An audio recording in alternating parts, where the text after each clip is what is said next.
રીતે ખોટા ખેડૂતને ઉશ્કેરણી કરી અને ખોટી રીતે ખેડૂતને ફચાવી અને ખેડૂતના દીકરાઓને ભાઠા ખવડાવી અને પછી આપણે એમ કેવું કે ભાઈ પોલીસે તમને કહું ત્રાસ આ મિત્રો વાત કીધું તમને બધા લોકોને ખબર છે કે બોટાદની અંદર જે મિત્રો આંદોલન થયું હતું, આ આંદોલનની અંદર ક્યાંક ને ક્યાંક મિત્રો ખેડૂતોએ જે લાઠીઓ ખાધી છે, ક્યાંક ને ક્યાંક 300 જેટલા ખેડૂતને મિત્રો જેલમાં નાખવામાં આવ્યા હતા. પરંતુ તમને બધા લોકોને એક વાતનું મિત્રો ખબર ન હોય. હવે મિત્રો જ્યાં સભા ગોઠવવામાં આવી હતી, જે આંદોલન મિત્રો વાત કીધો કરવામાં આવ્યું તો અમને અંદર મોટા મોટા નેતાઓ તો ક્યાંય એવું નથી વિડીયો જોવા મળતા કે તેમને લાઠીઓ પોલીસે મારી હોય. ક્યાંક ને ક્યાંક માર તો મિત્રો ખેડૂતોએ જ ખાધો છે ને. તો ક્યાંક ને ક્યાંક જેને મિત્રો વાત કીધો પહેલા ભાઈ આગળ આવીને જે આંદોલન સ્ટાર્ટ કરાવ્યું છે એ કેમ મિત્રો વાત કીધો ક્યાંક ને ક્યાંક આગળ આવીને પહેલા મિત્રો વાત કીધો જિમ્મેદારી તેને લેવી જોઈએ, તે પોલીસ સામે આવીને મિત્રો હાજર થઈ જવા જોઈએ, નહીં કે 300 જેટલા લોકો. હાલ તો મિત્રો વાત કીધો આ ભાઈનું એવું જ કેવું છે. બાકી તમને બધા લોકોને ખબર છે કે ગુજરાતની અંદર જે બોટાદનો મિત્રો વાત કીધો થોડાક ટાઈમ પહેલા જે મિત્રો ચર્ચામાં આવ્યું હતું, આ મામલે મિત્રો વાત કીધો ક્યાંક ને ક્યાંક આખું ગુજરાતની અંદર હલી ગયું હતું. કારણ કે તમને બધા લોકોને ખબર છે કે 300 જેટલા ખેડૂત મિત્રો વાત કીધો પકડવામાં આવ્યા હતા,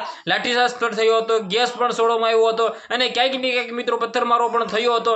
જેમની અંદર મિત્રો વાત કીધો ક્યાંક ને ક્યાંક ખેડૂતને પૂરતો ભાવ ન મળતો હતો, વેપારીઓ વિરુદ્ધ જે મિત્રો બોટાદ માર્કેટ હેડ છે તેમના વિરુદ્ધ મિત્રો ક્યાંક ને ક્યાંક આંદોલન કરવામાં આવ્યું હતું. આ આંદોલનની અંદર તમે બધા લોકો ક્યાંક ને ક્યાંક ઘણા બધા નેતાઓને તો જોતા હશો કે જે પોતે મિત્રો વાત કીધો લોકોને એક સાથે ભેગા કરીને સભા કરીને ભાષણ કરી રહ્યા હતા.